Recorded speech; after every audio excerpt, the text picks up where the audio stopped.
साथियों, बिहार वो धरती है जिसने भारत को लोकतंत्र की जननी होने का गौरव दिया है।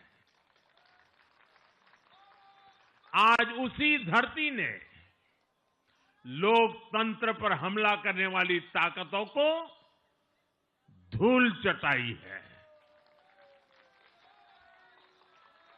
बिहार ने फिर दिखाया है, झूठ हारता है, जनविश्वास जीतता है। बिहार ने डंके की चोट पर कह दिया है, जमानत पर चल रहे लोगों का जनता साथ नहीं देगी। આ વિડિયો પૂરો જોવા માટે અમારી ચેનલ જનતાના મુદ્દાની વાત YouTube પર મળી જશે તમને।